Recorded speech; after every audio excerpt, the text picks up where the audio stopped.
پاکستان تحریک انصاف میں آپ وہ واحد اور پہلے شخص تھے کہ اس نے تب یہ آواز بلند کی کہ سیاسی لوگ، سیاسی فیٹرنیٹیز مل کے بیٹھیں، جب پاکستان تحریک انصاف بھی شاید نہیں چاہتی تھی۔ اب یہ جو آپ پہلی نشست ہوئی، پھر آج کی نشست ہوئی، بظاہر ہمیں تو اس نشست میں کوئی پیش رفت نظر نہیں آ رہی ہے، لیکن آپ سمجھتے ہیں کہ یہ بیل منڈے چڑھے گی، کوئی نتیجہ نکلے گا یا یہ مذاکرات کامیاب نہیں ہوں گے؟ بسم اللہ الرحمن الرحیم۔ اللہم صلی علی محمد و علی محمد۔ شاہ صاحب آپ کو، فیصل بھائی آپ کو نیا سال 2025 کا مبارک ہو، اور شکریہ، سیم ٹو یو۔ اللہ تعالیٰ ہمیں ان دعاؤں میں شریک بنائے جو کبھی آپ کے اور ہمارے سرور کائنات حضرت محمد مصطفیٰ صلی اللہ علیہ وآلہ وسلم جب نئے اسلامی سال کو یا نئے چاند کو جب دیکھ کے جب وہ ایک دعا فرمایا کرتے تھے، تو میری تو یہی دعا ہے کہ اس دعاؤں میں اس پوری قوم کا حصہ بنے اور یہ پاکستان جو ہے وہ آگے جائے، اور یہاں یہ مارا ماری ختم ہو، یہاں یہ ایک دوسرے کی حرزہ سرائی کم ہو یا ختم ہو، اور پاکستان کو ذہن میں رکھ کے ہم پالیسیز بنائیں۔ جس طرح کوئی جتنا بھی گنہگار ہو یا جتنا بھی کوئی غلط کار ہو یا جتنا بھی کوئی غلط آدمی وہ پوری دنیا کو دھوکہ دے سکتا ہے، پوری دنیا سے ظلم کر سکتا ہے، اپنی ماں سے ظلم نہیں کر سکتا، اپنی ماں کو دھوکہ نہیں دے سکتا، وہ بہت بدبخت ہوگا۔ تو ریاست ملک پاکستان، ارض پاکستان بھی ہمارے لیے it's a sacred homeland for us, it's like our mother, ہماری ماں جیسا ہے، کیونکہ بلکہ جتنے لوگوں کے سب والدین نہیں ہیں ان کو شاید اس بات کا زیادہ احساس ہو جو میں کرنے جا رہا ہوں، کہ ایک وقت ہوتا ہے کہ آپ کے اپنے والدین جن کے بدن سے آپ آپ کو پیدا کیا ہے وہ اس دھرتی ماں میں دفن ہو جاتے ہیں، یہ وطن پھر بھی رہتا ہے، یہ ملک پھر بھی رہتا ہے۔ تو اتنا یہ سیکرڈ ہے۔ اگر ہم صرف اتنا کر لیں کہ جو فیصلہ کریں یہ ذہن میں سوچیں کہ اس سے میری ماں، میرے ملک، میرے ہوم لینڈ کا کیا ہوگا، کوئی فائدہ ہے یا نقصان ہے، اگر اس سوچ کے ساتھ یہ لوگ بیٹھے ہیں، یہ تو بڑی چھوٹی باتیں ہیں، بڑی بڑی باتیں حل ہو سکتی ہیں اس میں۔ یہاں تو کتنا مسئلہ کیا ہے، مسئلہ یہ ہے کہ ایک ملک کے سب سے پاپولر لیڈر کو صرف اس وجہ سے آپ نے اندر رکھا ہوا ہے کہ وہ اگر باہر آئے گا تو قوم اس کے ساتھ نکل آئے گی، یا اس کو 2/3 سے زیادہ جو اکثریت ملی ہے وہ قوم اپنا ڈیمانڈ کرے گی۔ اگر نیک نیتی سے بات ہو، خان صاحب ان چیزوں کو سمجھتے ہیں، وہ بھی انشاءاللہ معاملات کی نزاکت کو سمجھتے ہیں، ہوپ فلی ان مذاکرات سے کوئی رزلٹ نکلا ہے جو آپ نے ابھی فیصل صاحب نے شاید بات کی، میں پر امید ہوں کہ ان مذاکرات سے کوئی اچھا رزلٹ نکل سکتا ہے۔ ہمیں بدنیتی یا تشویش زدہ ذہن کے ساتھ نہیں بیٹھنا چاہیے، بلکہ بات لمبی ہو رہی ہے، sorry, there's a thing which is called law of attraction اور there is some divine power۔ جس طرح آپ سوچتے ہیں یقین کریں اس طرح آپ کے ساتھ ہوتا ہے۔ اگر آپ سوچتے ہیں کہ میرا ایکسیڈنٹ ہو جائے گا تو آج نہیں تو کل ہو ہی جائے گا، اگر آپ سوچتے ہیں کہ میں نے یہ ٹاپ کر دینا ہے، اللہ تعالیٰ آپ سے ایسی محنت کروائے گا آپ وہ فیلڈ ٹاپ کر لیں گے۔ میرے خیال میں ہمیں ان لوگوں کو سپورٹ کرنا چاہیے، یہ جتنے بھی کمیٹی میں ہمارے دوست بیٹھے ہیں، ہماری جماعت کے یا ان کی جماعت کے۔ جی علی بھائی، بات یہ ہے کہ ہمیں بالکل سپورٹ کرنا چاہیے۔ پہلے مذاکرات ہوئے، آپ کے لیڈر نہیں پہنچ سکے، وجوہات تھیں، کم وقت تھا، لیکن 10 دن کی وقفہ آ گیا، گرفتاری کا خطرہ تھا، ہاں 10 دن کا وقفہ ہو گیا۔ اب طے یہ ہوا تھا کہ اس میٹنگ میں آپ کی ٹیم چارٹر آف ڈیمانڈ پیش کرے گی، آج پیش نہیں کر سکی، 1 ہفتے کا مزید وقفہ ہو گیا۔ تو یہ وقفہ جو ہے، کیا ابھی تک آپ کا جو مشاورت کا عمل ہے وہ مکمل نہیں ہو سکا، آپ اپنی ترجیحات طے نہیں کر سکے، یا آپ 6 جنوری کا فیصلہ دیکھنا چاہتے ہیں کہ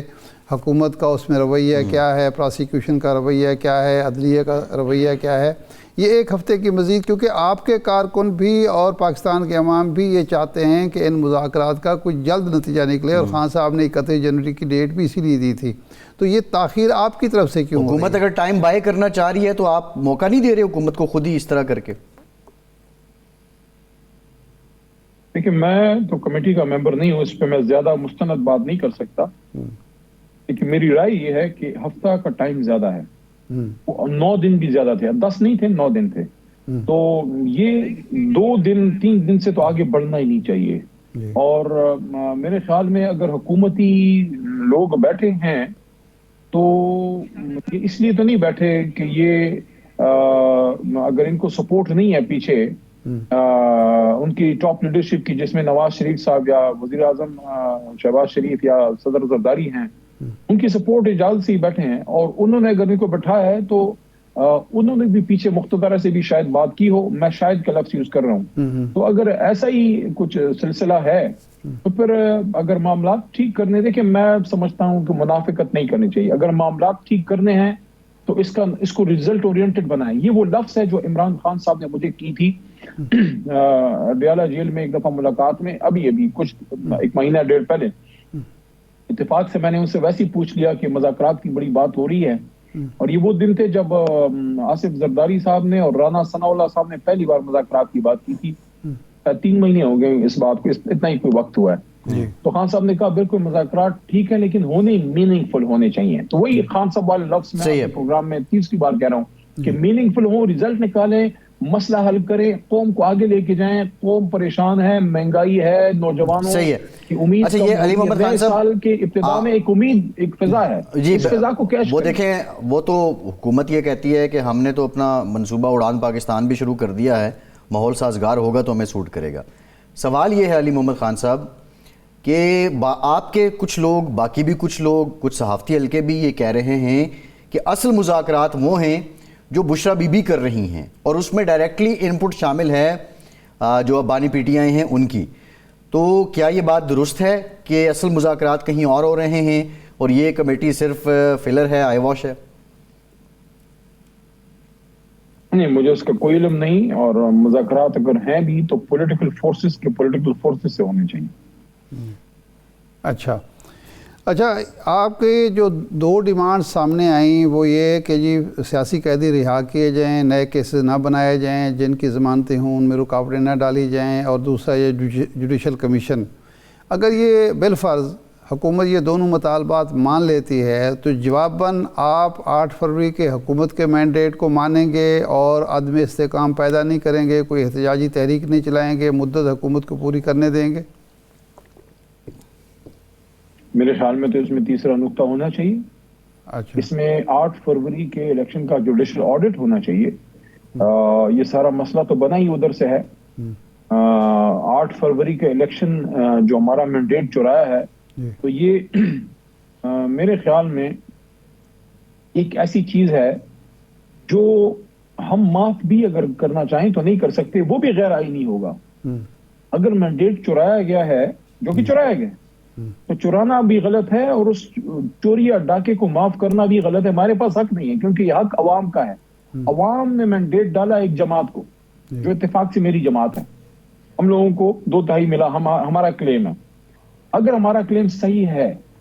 تو یہ حق تو عوام کو ہے کہ عوام کہے کہ نہیں ٹھیک ہے، ہمارے حق پہ ڈاکہ ڈالا ہے، ہمیں ایکسیپٹڈ ہے۔ میں ایک اسٹیٹڈ پوزیشن، جو ایک پرنسپلڈ پوزیشن ہے، اس پہ میں بات کر رہا ہوں کہ 8 فروری کے الیکشن کا جوڈیشل آڈٹ ہونا چاہیے، بنیادی ڈیمانڈ ہونی چاہیے، اور کئی بار عمران خان صاحب سے جیل کے اندر میں نے یہ بات کی، اور انہوں نے میرے سامنے ہمارے وکلاء کو کئی دفعہ ڈائریکشن دی، جس میں اس وقت بیرسٹر گوہر تھے، شاید سلمان راجہ صاحب ہوں یا اس طرح، کہ ان کو میں نے یہ بات کی کہ جو سپریم کورٹ میں ہماری پٹیشن پڑی ہوئی ہے 184(3) کی،